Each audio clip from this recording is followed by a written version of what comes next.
सभी हमारे पत्रकार भाई लोगों का, बहनों का स्वागत है। आज का प्रेस कॉन्फ्रेंस इंडिया अलायंस महागठबंधन के सभी हमारे साथी यहाँ उपस्थित हैं। बहुत ही गंभीर मामले को लेकर के आज हम सब लोग आपके बीच प्रेस कॉन्फ्रेंस करने आए हैं। बहुत ही महत्वपूर्ण है। ये लोकतंत्र और संविधान के साथ खिलवाड़ हो रहा है। आप सब लोगों को पता होगा कि इलेक्शन कमीशन ने अचानक से विशेष गहन पुनरीक्षण की घोषणा की है।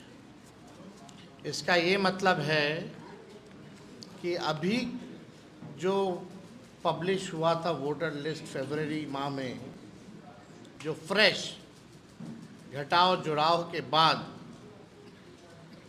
अब पूरे 8 करोड़ बिहारियों का वोटर लिस्ट जो है उसको साइड कर दिया गया है। अब नए सिरे से जो है वोटर्स बनाए जाएंगे। अब ये साफ तौर पे सवाल उठता है कि ठीक चुनाव से 2 महीने पहले आप ये काम क्यों कर रहे हैं, और लगभग क्या ये पॉसिबल है कि 8 करोड़ लोगों का 25 दिन के अंदर आप वोटर्स बना लें, डोर टू डोर जाएं, और यही नहीं, ऐसे ऐसे डॉक्यूमेंट्स मांगे गए हैं जो गरीबों के पास होंगे ही नहीं। अभी हम काफ़ी डिटेल में एक एक करके हैं अपनी बात को हम रखेंगे, और सवाल जो है हम लोग इलेक्शन कमीशन से पूछना चाहते हैं। और आने वाले समय में हम लोगों का एक डेलीगेशन भी जो है इलेक्शन कमीशन जाएगा। बात स्पष्ट है, नीतीश जी, मोदी जी डरे हुए हैं। वो बिहार के हार को देखते हुए नीतीश जी दिल्ली जाते हैं और वो चाहते हैं कि गरीबों का वोटर लिस्ट से नाम जो है कट जाए। यानी लोकतंत्र में गरीबों को सबसे महत्वपूर्ण अधिकार जो अगर मिला है तो वो वोट का मिला है। और लालू जी हमेशा कहते हैं वोट का राज मतलब छोट का राज, और उस अधिकार को भाजपा और नीतीश जी, जो वंचित, शोषित, जो back bencher of the society जो है, जो समाज के अंतिम पैदान पे खड़ा व्यक्ति या समाज परिवार है, उसके अधिकार को ये लोग छीनना चाहते हैं। अब ये सवाल खड़ा होता है कि 22 वर्षों के बाद विशेष गहन पुनरीक्षण जैसी बड़ी एक्सरसाइज की क्या जरूरत आ पड़ी? क्या गिनती के दिनों में ये करना संभव है, जबकि विशेष गहन पुनरीक्षण में 22 वर्ष पहले जो हुआ था, 22 वर्ष पहले उसमें लगभग 2 साल लगे थे जो अंतिम हुआ था। तो अब केवल बिहार में होगा, देश के और किसी राज्य में नहीं होगा, केवल बिहार में होगा। और क्या जो पिछले बार 2 वर्ष लगे थे, तो क्या ये पॉसिबल है कि आप 25 दिन में इसको पूरा कर लें? ये सवाल खड़ा होता है, और साफ इसमें साजिश की बू आती है। और इस साजिश में और कोई नहीं, नीतीश कुमार जी का बड़ा योगदान है और मोदी जी, क्योंकि ये लोग डरे हुए हैं। क्या चुनाव आयोग नहीं जानता कि ये मानसून का समय है बिहार में? हाँ बताइए, बार बिहार का कुल 73% इलाका जो है बाढ़ से हम लोग परेशान रहते हैं, यानी क्षेत्र प्रभावित रहता है। 73% सवाल उठेगा कि लोग अपना जान माल बचाएगा कि चुनाव आयोग को कागज ढूंढ ढूंढ करके लोग देगा, ये सवाल पैदा होता है। कई नदियां में पानी जो है बहुत तेजी से बढ़ रहा है, कई जगह अलर्ट किया गया है, और इस मानसून के समय क्या लोगों के पास इतना समय है कि चुनाव आयोग को अपना कागज देगा। तीसरा बहुत महत्वपूर्ण बात है, लगभग आज से ये कार्य जो है शुरू कर दिया गया है। 90% से अधिक डीईओ ईआरओ हैं, उनके पास 2003 का मतदाता सूची भी उपलब्ध नहीं होगा जिसके आधार पर वो ये कार्य करेंगे। यानी अभी तक उन लोगों को वो मतदाता सूची जो है उपलब्ध भी नहीं कराया गया है और काम जो है शुरू करा दिया गया है। मैं दावे के साथ कहता हूं और कह रहा हूं कि इन लोगों को कोई उपलब्ध मतदाता सूची नहीं कराई गई है। संविधान और लोकतंत्र विरोधी भाजपा और उसकी सहयोगी दल जनता दल यूनाइटेड गरीबों और वंचित वर्गों के मतदान के अधिकार को छीनना चाह रहे हैं। पहले उनका मतदाता सूची से नाम काटेंगे, पहचान पत्र नहीं होगा, फिर गरीबों का राशन बंद करेंगे, पेंशन बंद करेंगे, अनुसूचित जाति जनजाति और पिछड़े वर्गों की छात्रवृत्ति बंद करने का इनका पूरा एजेंडा है। इन्होंने जो डॉक्यूमेंट्स मांगे हैं, आधार कार्ड को नहीं मानते हैं, मनरेगा कार्ड को नहीं मानते हैं, ये लोग इसको वैध नहीं मान रहे। बिहार में हम दावे के साथ कह सकते हैं सबके पास आधार कार्ड भी नहीं बना होगा, गरीबों के पास आधार कार्ड भी नहीं बना होगा, लेकिन ये आधार कार्ड को भी नहीं मान रहे हैं। अब इसमें कौन कौन सा डॉक्यूमेंट लगेगा हम आपको बताएंगे, लेकिन आप बताइए, कुछ दिन पहले ही चुनाव आयोग का एक एक्सरसाइज था कि वोटर लिस्ट और आधार कार्ड को लिंक किया जाए ताकि डुप्लीकेसी ना हो। तो आप आधार कार्ड को क्यों नहीं मान रहे इसमें? ये तो बड़ा गंभीर सवाल पैदा करता है। ये आरएसएस बीजेपी के लोग गरीबों वंचितों के मतदान का अधिकार समाप्त करना चाहते हैं, और आज भी आरएसएस के एक बड़े नेता ने संविधान बदलने की बात की है। आज एक आरएसएस के नेता ने संविधान को भी बदलने की बात की है। 2024 में संपन्न लोकसभा चुनाव इसी मतदाता सूची पे हुए थे, तो लोकसभा का चुनाव वही मतदाता सूची पे हुआ है, तो बिहार का क्यों नहीं हो सकता है? वही सूची होगी ना। आखिर क्या जो है जरूरत पड़ गई आनंद फानंद में? आप देखिएगा, यही सहायक निर्वाची पदाधिकारी नियुक्त थे, सब लोग उसमें पदाधिकारी जो होंगे वही होंगे जो करेंगे, तो अचानक से ये क्यों खत्म किया जा रहा है? क्या उसी सूची के आधार पर बनी सरकार की वैधता पर सवाल नहीं उठता? और चुनाव से ठीक पहले ये निर्णय क्या सही है? अब इसमें आप देखिएगा, बिहार में टोटल 8 करोड़ योग्य मतदाता हैं।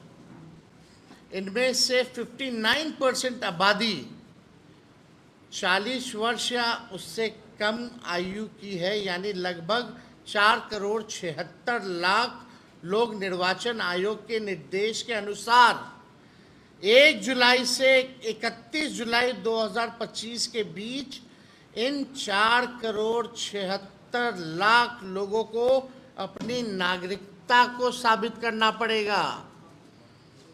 नागरिकता को साबित में आधार कार्ड नहीं है, मनरेगा वाला नहीं है, उसमें क्या है, अगर इन समूह को 4,76,00,000 लोगों को 3 समूह में अगर बांटा जा सकता है। पहला समूह लगभग 4% लोग जो 39 से 40 वर्ष की आयु के हैं, इन्हें अपनी नागरिकता का दस्तावेज प्रस्तुत करना होगा। दूसरा समूह लगभग 85% लोग जो 20 से 38 वर्ष के उम्र के हैं, यानी 4 करोड़ से अधिक लोग, इन्हें अपने पिता या माता का नागरिकता साबित करना पड़ेगा, दस्तावेज प्रस्तुत करना पड़ेगा, यानी माता पिता का बर्थ सर्टिफिकेट भी आपको ला करके देना पड़ेगा, तब जाकर के आप वोटर बनिएगा। तीनों समूह का रिपीट कर दें। पहला समूह देखो भाई, 4,76,00,000 लोगों को 3 समूह में बांटा जा सकता है, यानी पहला समूह लगभग 4% लोग जो 39 से 40 वर्ष की आयु के हैं, इन्हें अपनी नागरिकता के दस्तावेज प्रस्तुत करने हैं। दूसरा समूह लगभग 85% लोग जो 20 से 38 वर्ष के उम्र के हैं, यानी 4 करोड़ से अधिक, इन्हें अपने माता पिता की नागरिकता को साबित करना पड़ेगा, यानी जो 39 साल के लोग जो है 28 से 38 साल के बीच के, 20 से 38 साल के बीच के जो लोग हैं, उनको अपने माता पिता का डेट बर्थ सर्टिफिकेट वगैरह जो है वो लाना पड़ेगा, डॉक्यूमेंट देना पड़ेगा। कितने गांव देहात में आपके माता पिता का, कितना लोगों का सर्टिफिकेट बना है, ज़रा बता दीजिए। वो कहाँ से लाएंगे, और वो भी बाढ़ के समय में। तीसरा समूह लगभग 11% लोग जो 18 से 20 वर्ष के उम्र के हैं, यानी 50 लाख से अधिक वोटर्स, इन्हें अपने दोनों माता पिता के नागरिकता संबंधी दस्तावेज देने हैं। सवाल दोनों है, उसमें आइदर है, इसमें दोनों है, 18 वाले। सवाल ये है कि क्या बिहार के आम नागरिक निर्वाचन आयोग द्वारा मान्य अपने माता पिता का जन्म तिथि और जन्म स्थान का प्रमाण पत्र ला सकते हैं क्या, जो हम सवाल पहले पूछ रहे हैं। निर्वाचन आयोग द्वारा मान्य 11 दस्तावेजों में से 3 अपेक्षाकृत अधिक आम है: जन्म प्रमाण पत्र, मैट्रिकुलेशन प्रमाण पत्र और जातीय प्रमाण पत्र। अब आइए, जन्म प्रमाण पत्र, एक इंटरेस्टिंग डेटा हम देते हैं। ये भारत सरकार का NFHS 3 का सर्वे है के अनुसार 2001 से 25 में जन्मे बच्चों में केवल 2.8% के पास जन्म प्रमाण पत्र था।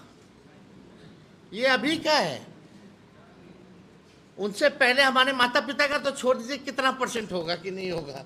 ये तो 2001 से 25 का भारत सरकार का आंकड़ा है, जो 2001 के बाद जो जन्मे अभी 25 तक का मात्र केवल 2.8% है बर्थ सर्टिफिकेट। तो आप बिहारी का बता रहे हैं, ये बिहार का ही डेटा हम दे रहे हैं स्पेसिफिकली। मैट्रिक प्रमाण पत्र का देखिए, NFHS 2 के अनुसार आज 40 से 60 वर्ष के पुरुषों में से केवल 10 से 13% ने हाई स्कूल की पढ़ाई पूरी की है, और जो हाई स्कूल का पढ़ाई अगर पूरी नहीं किया उसका क्या, वो कहाँ से लाएगा, क्या देगा। अब जातीय प्रमाण पत्र पे आइए। इंडिया ह्यूमन डेवलपमेंट सर्वे 2011-12 का के अनुसार अनुसूचित जातियों के लगभग 20% और अन्य पिछड़ा वर्ग लगभग 25% लोगों के पास जातीय प्रमाण पत्र था, उच्च जातियों में तो ये अनुपात और भी कम होगा, इसलिए औसतन 20% से भी कम परिवारों के पास ये प्रमाण पत्र उपलब्ध है। 20% से भी कम। कहाँ से बाकी का लोग लाएगा? अपने ही देश में कैसे हम लोग साबित कर पाएंगे? डॉक्यूमेंट नहीं है। और 73% लोग बाढ़ से हमारा क्षेत्र जो है प्रभावित रहता है। ये 25 दिन में कैसे होगा? जो पिछले बार आखिरी बार हुआ था तो 2 वर्ष लग गए थे। और सवाल उठता है कि केवल बिहार में ही क्यों, और देश भर में क्यों नहीं हो रहा? ये पूरी तरीके से साजिश की बू है और इसमें एनडीए के लोग जो हैं मिले हुए हैं। अब इसका अर्थ यही है, अधिकतम लोगों के पास ऐसा कोई दस्तावेज नहीं है जिसे उनकी जन्म तिथि में जन्म स्थान सिद्ध हो सके। हमारा स्पष्ट मत है, ये सारा खेल चुनाव से पहले मतदाताओं की छटाई करके सत्ताधारी दल को फायदा पहुंचाने के लिए ये काम जो है किया जा रहा है। बिहार में सबसे ज्यादा पलायन है। अब जो लोग बिहार के बाहर हैं, अभी हमारे सांसद राज्यसभा के संजय यादव जी ने पूछा भारत सरकार से, बताओ बिहार के लोग कितने जो हैं पलायन किए हैं, ज़रा हमको आंकड़ा दीजिए। तो लेबर मिनिस्ट्री से जवाब आता है, जो लेबर मिनिस्ट्री में जो रजिस्टर जो किए हुए हैं लेबर्स, लगभग 3 करोड़ के आसपास जो रजिस्टर्ड हैं। अगर नॉन रजिस्टर्ड की बात करें तो लगभग 4.5 से 5 करोड़ की संख्या हो जाती है। वो कब आएंगे, क्या करेंगे, नहीं होगा, उनका कैसे बनेगा रे भाई? वो कैसे वोट देंगे? यानी लोकतंत्र को आप खत्म कर रहे हो, संविधान को खत्म कर रहे हो।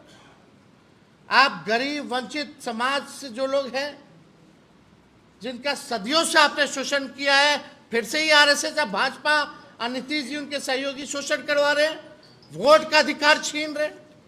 इससे बड़ा अपराध और कुछ नहीं हो सकता है। आप लोगों के सामने बस 2-3 चीज़ें और रखेंगे और उसके बाद हम अपने सहयोगी दल के लोगों से, जो दल के लोग हैं, वो अपनी बात को भी रखेंगे आप लोगों के समक्ष। अगर वास्तव में ये सुधार करना चाहते थे, मेरा सवाल है, तो लोकसभा खत्म होते ही कर देते? लोकसभा का चुनाव खत्म होते ही क्यों नहीं कर दिया? मतलब आप इंतजार कर रहे थे कब 2 महीना बचेगा बिहार के चुनाव का, कब बाढ़ आएगा तो हम साजिश के तौर पे छटाई करेंगे ताकि सत्ता में बैठे लोगों को फायदा पहुंचाए।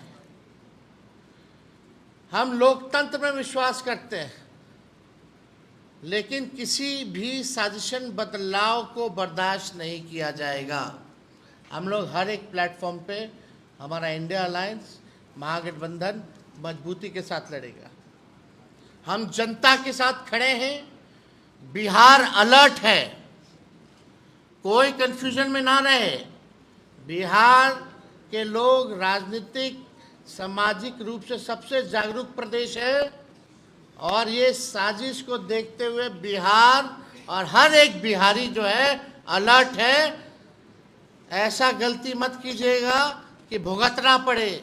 जब जनता खड़ी हो जाएगी तो अच्छे से अच्छे हिटलर जैसे तानाशाही हो या कोई हो, सबको जो है सबक सिखाने का काम किया है। किसी भी कीमत पे, किसी भी कीमत पर हम चुनाव आयोग की मनमानी को हम लोग चलने नहीं देंगे। जनता तैयार है और जो अधिकारी इनके हाथों में खेलेंगे उन्हें भी जनता देखने का काम करेगी। हम निर्वाचन आयोग से पारदर्शिता की मांग करते हैं, होना चाहिए। और एक और इंटरेस्टिंग बस डेटा हम देना चाहेंगे। अभी हम लोगों ने 17 महीने की जो हम लोगों की सरकार थी, हम लोगों ने जाति आधारित गणना कराया और उस जाति आधारित गणना में लोग डोर टू डोर गए, सवाल केवल पूछा, कोई डॉक्यूमेंट नहीं मांगा। उसमें लगभग 9 से 10 महीने लग गए। इसमें तो ऐसे ऐसे डॉक्यूमेंट कहां से बनवाएगा लोग, कितनों के पास है ही नहीं। और 25 दिन में कैसे पूरा हो जाएगा? अगर 2 महीने में आप 8 करोड़ लोगों का सूची, मतदाता सूची बना सकते हो, तो 2 महीने के अंदर जातीय जनगणना पूरे देश में कराइए। ये हम लोगों की मांग है, कराइए। फेज वाइज क्यों कर रहे हैं? भारत सरकार के अनुसार बिहार के 2,90,00,000 मजदूर, जो हमने आपको पहले भी बताया, वो बाहर है, पलायन है। उनके लिए क्या व्यवस्था है? जो पलायन करके जो भी मजदूर गए हैं, उनके लिए कोई व्यवस्था तो होनी चाहिए ना। क्या है व्यवस्था? आप तो मीडिया हो, आप लोगों को तो सब कुछ पता रहता है, लेकिन आप लोगों को भी आश्चर्य लग रहा होगा कि क्या कर रहा है भाई चुनाव आयोग। ये तो मजाक उड़ा रहे हैं, संविधान का मजाक उड़ा रहे हैं, लोकतंत्र का मजाक उड़ा रहे हैं, गरीब बिहार के मतदाताओं का मजाक उड़ा रहे हैं, उनका हक अधिकार छीना जा रहा है।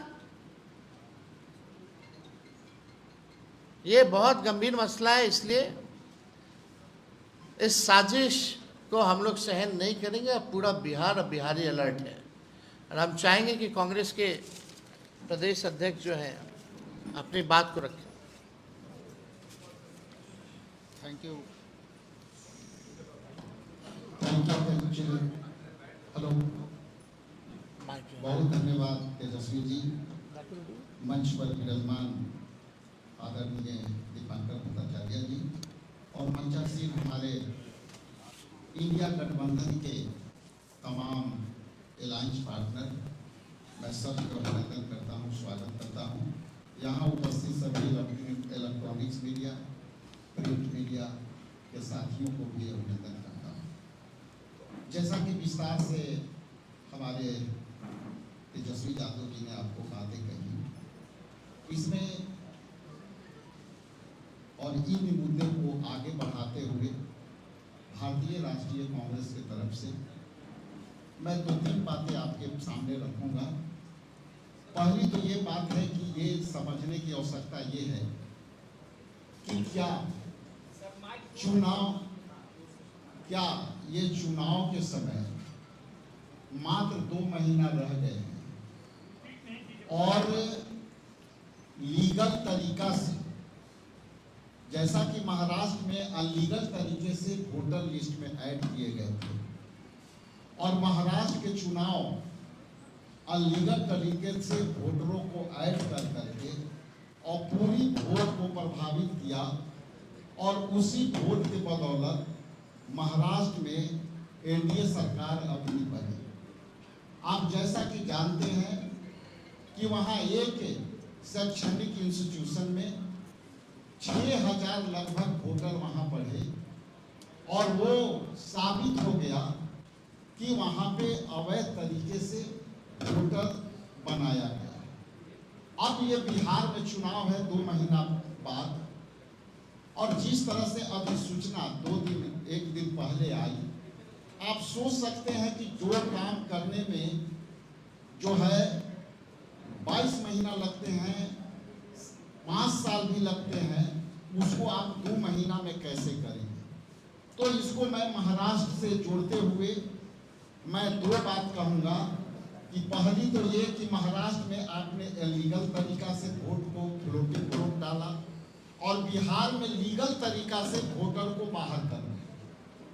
विस्तार से हमारे तेजस्वी जी ने कहा, तो यहाँ लीगल तरीका से आप हमारे वोटरों को, जो उनको लोकतंत्र में दिए अधिकारों को आप जो है वंचित करने का जो साजिश किया है, इंडिया गठबंधन के तमाम साथी हम जो है इसका प्रतिकार करते हैं, विरोध करते हैं, और ये संविधान के विरोध जो काम है वो इलेक्शन कमीशन जो है ये केंद्र सरकार के दबाव में जैसा कि काम करते आया है, ये वही तरीका है जिस तरह से सारे इंस्टीट्यूशन को एनडीए में समर्थित केंद्र सरकार इसको अवैध तरीका से जो है कामें कराने का काम करती है। इसलिए हम लोग इसको कड़ी प्रतिकार करते हैं, और अवैध तरीका से जो है हमारे वोटरों को जो है डाइल्यूट करने का प्रयास है, उसको हम लोग विरोध करते हैं। कुछ टेक्निकल बातों के लिए हमारे ऑल इंडिया कांग्रेस कमेटी के जो यहाँ प्रवक्ता हैं पवन खेड़ा जी, कुछ बातें टेक्निकलिटी पर वो विस्तार से कहेंगे। मैं उनको माइक सौंपता हूँ। नमस्कार साथियों, वैसे हमारे तेजस्वी जी ने लगभग तमाम टेक्निकल बातें आपके सामने रख दी हैं और दोहराने से कोई लाभ नहीं है। वो कहते हैं ना कि जब गीदड़ पे संकट आता है तो वो शहर की तरफ दौड़ता है, तो जब एनडीए पर संकट आता है तो चुनाव आयोग की तरफ। गांधी जी के 3 बंदर थे, वो न बुरा देखते थे, न बुरा कहते थे, न बुरा सुनते थे। मोदी जी के भी 3 बंदर हैं, वो न सच सुनते हैं, न सच देखते हैं, न सच बोलते हैं। वो है चुनाव आयोग। चुनाव आयोग पर दबाव इंडिया गठबंधन लगातार बना रहा है।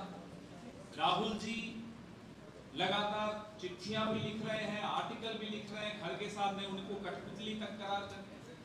हमारे भाई तेजस्वी यादव जी लगातार दबाव बनाए हुए, हमारे इंडिया गठबंधन के बाकी साथी भी बनाए हुए।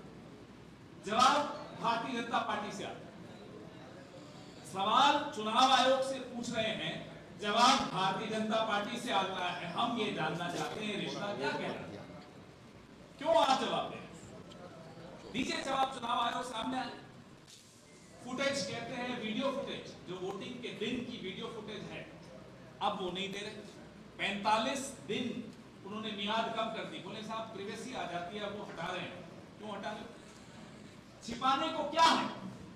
अभी हम यही संघर्ष कर रहे थे कि अचानक बिहार में एक डाका डालने आ गया चुनाव आयोग। और डाका सिर्फ आपके वोट पर नहीं डाला जा रहा, ये डाका डाला जा रहा है आपके तमाम अधिकारों पर, आपके वजूद पर, आपकी पहचान पर, आपकी नागरिकता पर। जैसा कि तेजस्वी जी ने कहा कि धीरे धीरे फिर सरकारी स्कीम से आप बाहर हो जाएंगे। आपका वजूद खत्म करने का ये कि एक साजिश रची जा रही है। हमारे सवाल बहुत मैं विस्तृत नहीं करूंगा क्योंकि तेजस्वी जी ने सब कुछ कवर कर दिया। जो हमारी आपत्ति है वो पहली ये है कि जुलाई 1, 1987 और दिसंबर 2, 2004 के बीच में भारत में जो पैदा हुए हैं, उन्हें अपने माता या पिता का बर्थ सर्टिफिकेट, कहां पैदा हुए, कब पैदा हुए, ये क्यों देना पड़ेगा? अब तक तो नहीं था। नंबर 2, दिसंबर 2, 2004 के बाद जन्मे हुए लोग, ये आजादी के बाद पैदा हुई दूसरी पीढ़ी पे आ रहे हैं। पहली पीढ़ी को भी प्रमाण देना पड़ेगा, दूसरी पीढ़ी को भी। आजाद भारत में पैदा होने वाली दूसरी पीढ़ी से ये प्रमाण मांगा जा रहा है, जो 2 दिसंबर 2004 के बाद जन्मे हुए लोग, उन्हें माता पिता दोनों के जन्म का प्रमाण पत्र देना, कहां पैदा हुए, कब पैदा, दस्तावेज देने।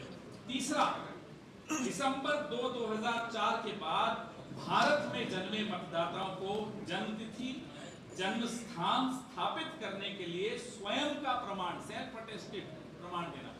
और ये सब, जैसा कि तेजस्वी जी ने कहा कि सब 2 महीने में। अब 2 महीने में ये सब कैसे मुहैया होगा? कौन कागज इकट्ठे करेगा? 2 नहीं, 1 महीने, 25 दिन ही, अब 1 महीने 25 ही दिन। सोचिए कहां तो कागज इकट्ठे होंगे। कौन सा सरकार इतनी काबिल सरकार है जो ये सब इकट्ठा करके, मुहैया करके और लिस्ट बना सकती है? चौथा, जुलाई 1, 1987 से पहले जन्मे लोगों को, उनको भी व्यक्तिगत प्रमाण पत्र देना पड़ेगा। यानी कि 2024 का जो लोकसभा चुनाव है, कम से कम बिहार में उसको अवैध मान लीजिए, क्योंकि आपके पास तो आंकड़े थे ही नहीं। ये सब उन आंकड़ों की एब्सेंस में, उन आंकड़ों के बगैर आपने ये इलेक्शन कैसे कराया? तो उस इलेक्शन को पहले अवैध घोषित कीजिए, फिर हम ये सब बात करेंगे आपसे। नहीं तो क्यों करें आपसे बात, आपकी बात क्यों माने? पांचवा, ये पूरी प्रक्रिया जैसा कि आपने कहा, घर घर जाकर 1 महीने में। कोसी में बाढ़ आती है, हम बड़े परेशान होकर, पीड़ा होकर देखते हैं टीवी पर कि कैसे लोग लुट जाते हैं, बर्बाद हो जाते हैं, कहां से वो कागज। तो ये सारे सवाल हमारे इंडिया गठबंधन के, जो तेजस्वी जी ने आपके सामने रखे, जो हम सब ने आपके सामने रखे, हमारे प्रदेश अध्यक्ष ने आपके सामने रखे। हम ये जो मास्टर स्ट्रोक जिसको आप लोग अक्सर कहते हैं मोदी जी का, ये उनका एक मास्टर स्ट्रोक इसलिए है कि कोई रिपोर्ट कार्ड मांगोगे, उन्हें मालूम है कुछ नहीं आएगा। बिहार की जो हालत है सबको मालूम, बिहार में क्या होने वाला है वो सबको मालूम। एक सर्वे हुआ था कल, हमारे साथी भी गए थे टीवी पर डिबेट, एंकर का मुंह उतरा हुआ था।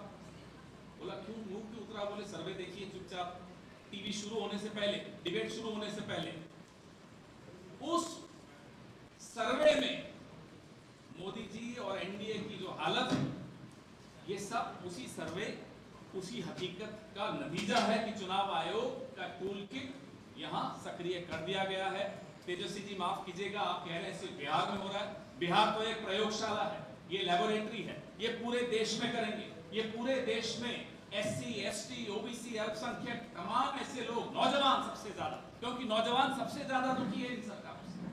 नौजवान परीक्षा में पेपर लीक से दुखी है, बेरोजगारी से दुखी है, उन सबको बाहर कर दिया जाएगा, उन सबको वंचित कर दिया जाएगा वोट देने के अधिकार से। ज्यादा समय नहीं दूंगा, आपको सवाल भी पूछने हमारे बाकी साथी भी हैं, तो अब मैं अपने इंडिया अलायंस के दूसरे सदस्यों से आग्रह करूंगा कि वो अपनी बात चाहिए। दीपांकर जी अपनी बात को रखें।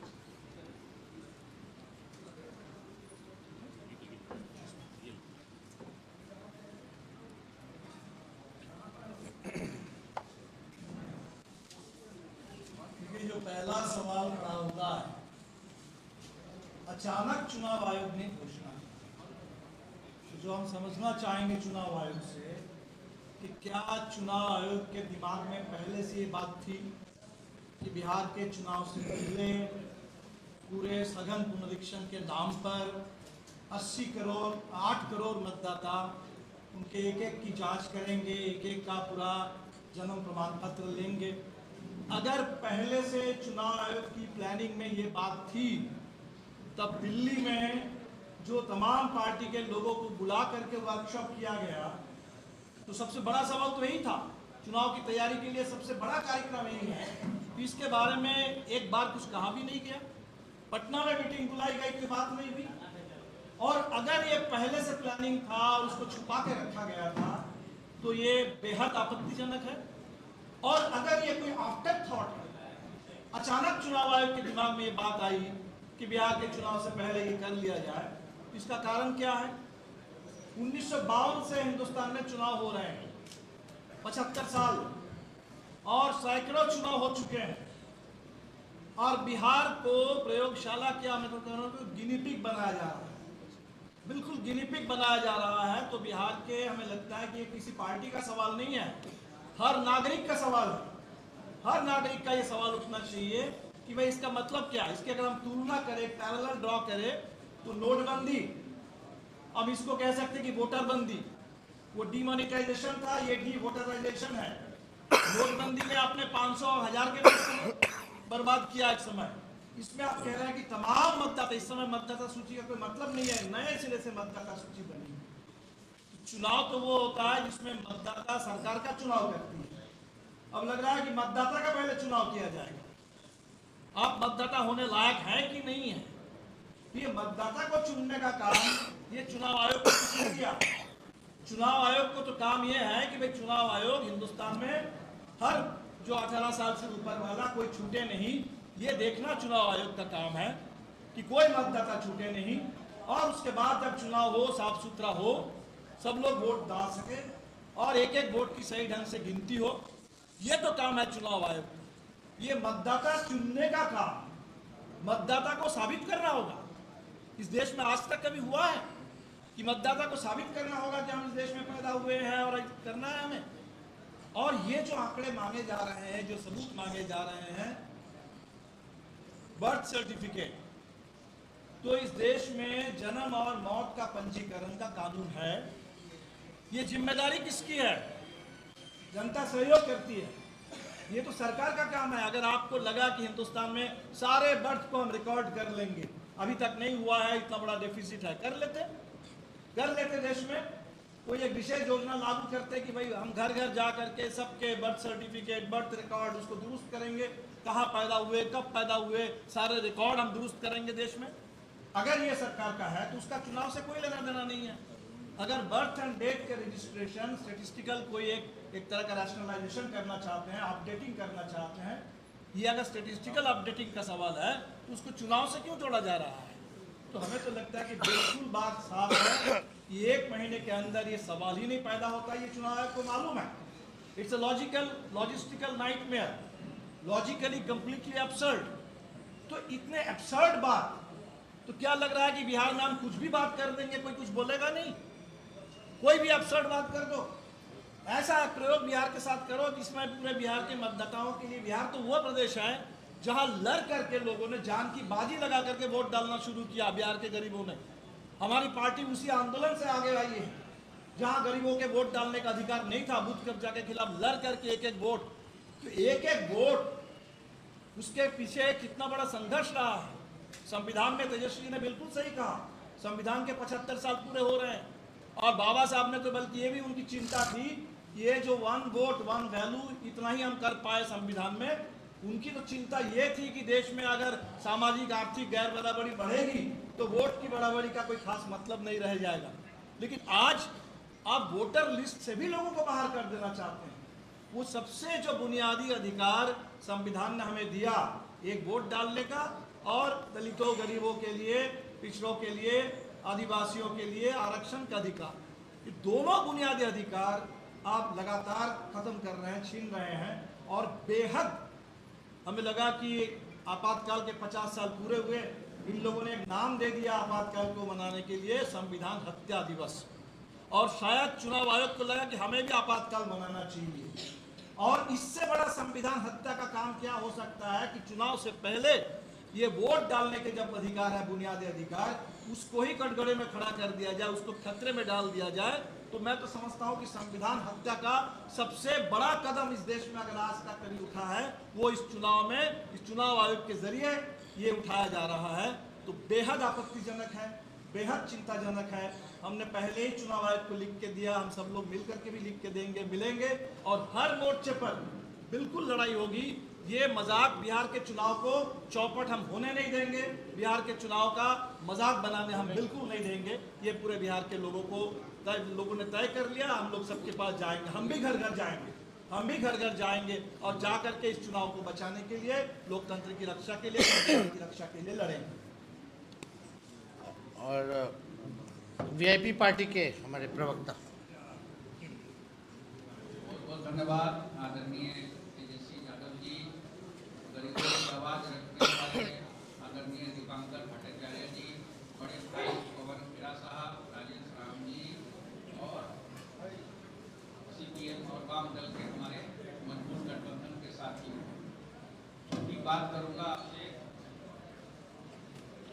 कुछ ही दिन पहले इलेक्शन कमीशन का जो है आपका किस तरह से हमारे पार्टी के ऊपर लोकसभा से पहले वार किया गया और हमारे सिंबल को फ्रीज कर दिया गया, एक साजिश के तहत फ्रीज किया गया। लेकिन हम लोग कानूनी लड़ाई लड़े और सब मिल के जो है फिर से अपना सिंबल को वापस लिया। ये जो कानून जो लाया जा रहा है इलेक्शन कमीशन की तरफ से, जो है इलेक्शन कमीशन का जो है जिस तरह से डमी होके भाजपा के कहने पे नाच रही है इलेक्शन कमीशन ऑफ इंडिया, जो है ये सिंपल बात है कि ये बैकडोर का एनआरसी है। ये एनआरसी को लाने का एक बैकडोर, जो एनआरसी जो हल्ला हो रहा था उसका एक बैकडोर का एनआरसी है। युवा वोटर, एससी, एसटी जितने भी लोग हैं उसको वोट देने में किस तरह से रोका जाए, उसका भी एक साजिश है। जो अम्बेडकर साहब के विचारधारा के लोग हैं उसको किस तरह से रोका जाए, उसका है। और छोटी सी बात और कहूँगा, कागज का फेरा लगाकर वोट नहीं देना है और किसी तरह से रोकना है, क्योंकि जान चुके हैं कि बिहार की जंग जो है ये हार चुके हैं। इलेक्शन कमीशन बारात खड़ी करके दुल्हन ढूंढ रहा है। तो छोटी बात यही है, और बड़े नेता लोग भी हैं यहाँ पे, हम आगे समय की कमी है, हम उनको देना चाहते हैं। चाहिए सीपीआई से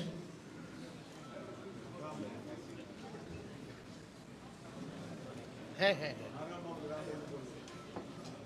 हमारे इंडिया महागठबंधन के कोऑर्डिनेशन कमेटी के अध्यक्ष तेजस्वी जी और गठबंधन के तमाम मित्र दलों के साथियों, बातें सभी आ चुकी हैं, इसलिए मैं सिर्फ 2 बातों की ओर इशारा करना चाहता हूँ। 2 बात। मेरा नाम राम बाबू कुमार, मैं कोऑर्डिनेशन कमेटी का द मेंबर हूँ CPI की ओर से।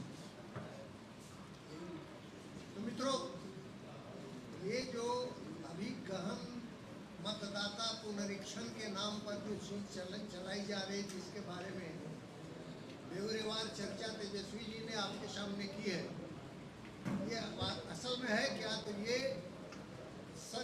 आजाद भारत के इतिहास में सबसे बड़ा इलेक्टोरल फ्रॉड लाने की, अंजाम देने की कवायद है। ये सबसे बड़े इलेक्टोरल फ्रॉड को अंजाम देने की कवायद, ये जिसे हम भारत का चुनाव आयोग कहते हैं, मैं कहता हूं कि ये भारत का नहीं, ये नरेंद्र मोदी का जो चुनाव आयोग है उसके तरफ से ये सबसे बड़ी फ्रॉड की कवायद की जा रही है। और इसमें सबसे तकलीफदेह बात बिहार के लिए और बिहार वासियों के लिए है कि बिहार के लोगों को आप जब जन्म प्रमाण पत्र मांगते हैं तो बच्चे की उम्र जानी जाती है। आप तो माता पिता का भी मांग रहे हैं, जन्म प्रमाण पत्र और प्रमाणुष का और उनके जन्म स्थल का। इसका मतलब अब यहाँ के लोगों को अपने माता पिता की वैधता भी प्रमाणित करनी पड़ेगी कि उनके माता पिता वैध हैं और वो उनकी वैध संतान है। ये इतना बड़ा अपमान बिहार का और बिहार वासियों का है, और इसलिए इसके खिलाफ में बिहार में जबरदस्त रूप से सड़कों पे उतरने की और इसका प्रोटेस्ट करने की जरूरत है। सिर्फ कानूनी विरोध से ये काम नहीं होने वाला है, क्योंकि ये बिहार के लोगों को अपने इस अपमान का, उनके साथ जो भेदभाव बढ़ता जा रहा है, जो सबसे बड़ा इलेक्टोरल फ्रॉड हो रहा है, लोकतंत्र और संविधान के साथ तो ये सबसे बड़ा खिलवाड़ होने जा रहा है। इसके विरोध में हमको इकट्ठे होकर के मैदान में उतरना पड़ेगा, उसकी तैयारी करनी पड़ेगी। इन्हीं शब्दों के साथ मैं धन्यवाद।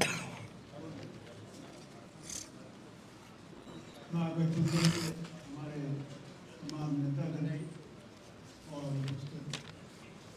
मीडिया के साथी विस्तार से आपके पास सारी बातें आ रही हैं, उसको कुछ जोड़ने की बात अब नहीं रह गई है।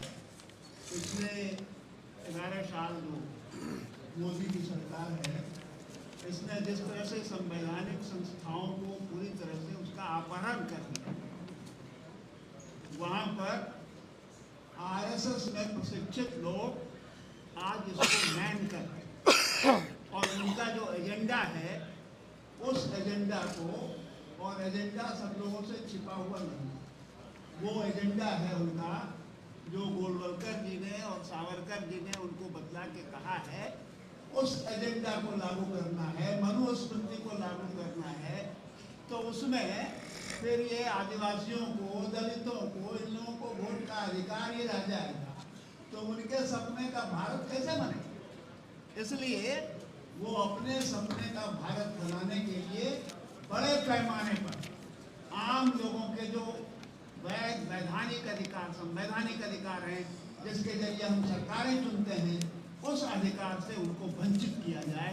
और ये साजिश है।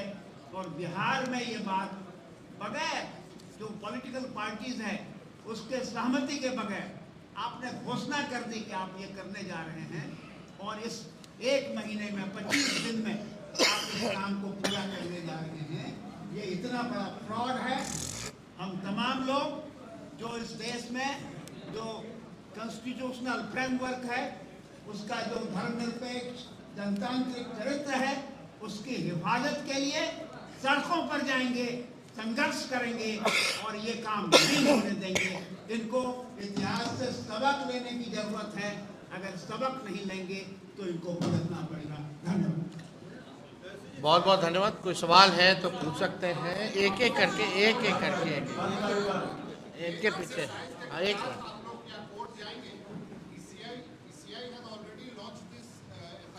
नहीं, एज आई मेंशन बिफोर कि पहले अपनी जो आपत्ति जो है इलेक्शन कमीशन में हमारा डेलीगेशन जो है वो जाएगा और अपनी बात को जो है रखेगा दिल्ली में। दैट उसके बाद जैसा होगा निर्णय आप लोगों को बता दिया जाएगा। आप इस पे सवाल पूछिए। ये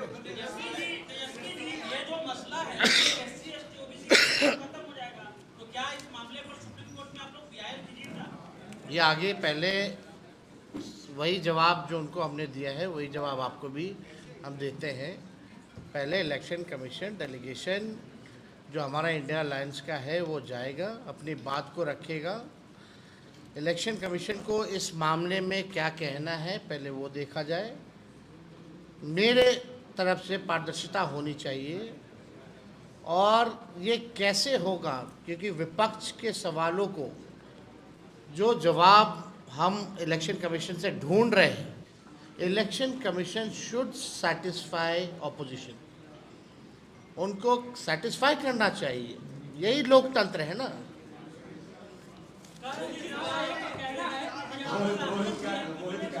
रोहित,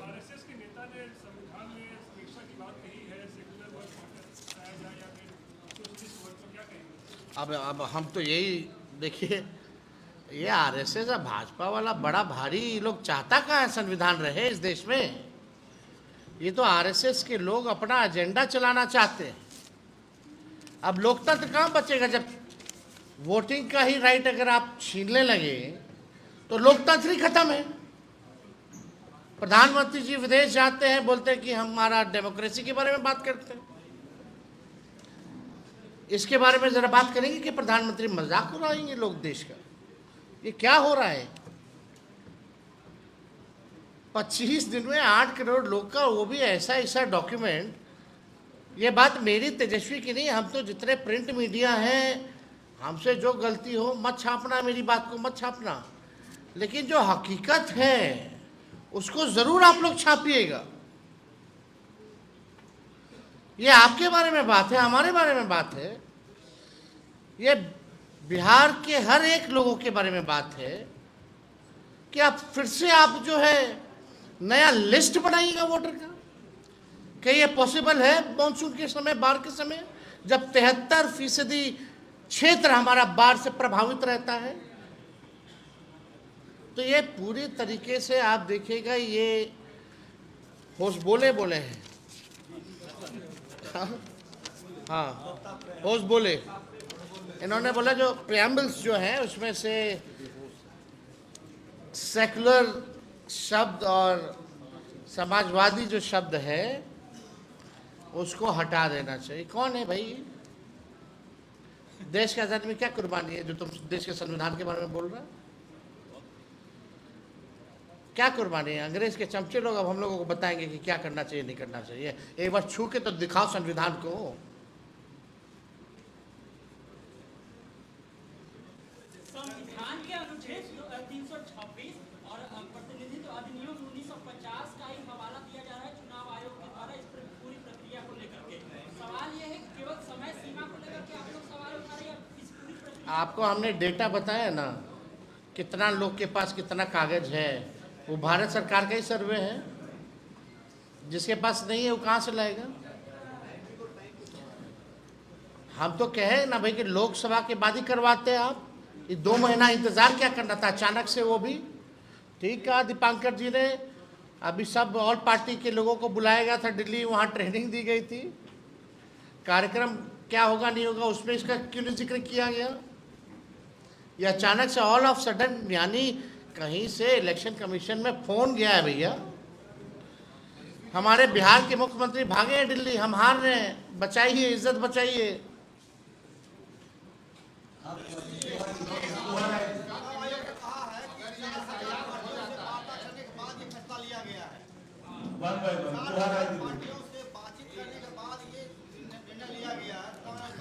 इसके बारे में किसी को जानकारी नहीं। तो जो परसों जो नोटिफिकेशन हुआ है उसी में जो पता चला है हम लोगों को, इसका तो कहीं भी कोई जिक्र नहीं।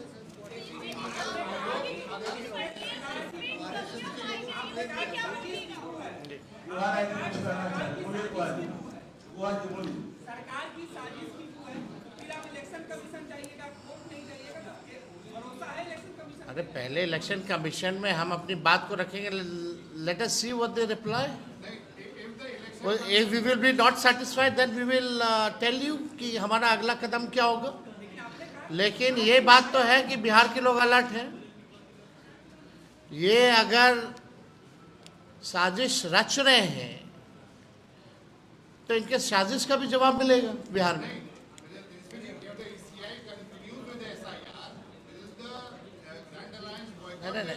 नहीं, आप बस हमारे कदम के बारे में पूछिएगा क्या है, हम बोले कि हम लोग पहले एक बार अपनी बात को रखेंगे फिर अपने कदम को बताएंगे। बट क्या आपको नहीं लगता ये चिंताजनक है? आप अपने माता पिता का बर्थ सर्टिफिकेट ले आइएगा, मैट्रिक का पेपर ले आइएगा, कहां से लाइएगा? ये तो जेन्युइन सवाल है ना।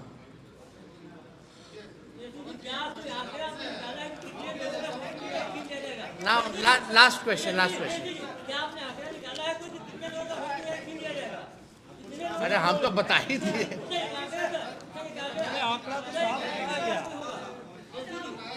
एक मिनट,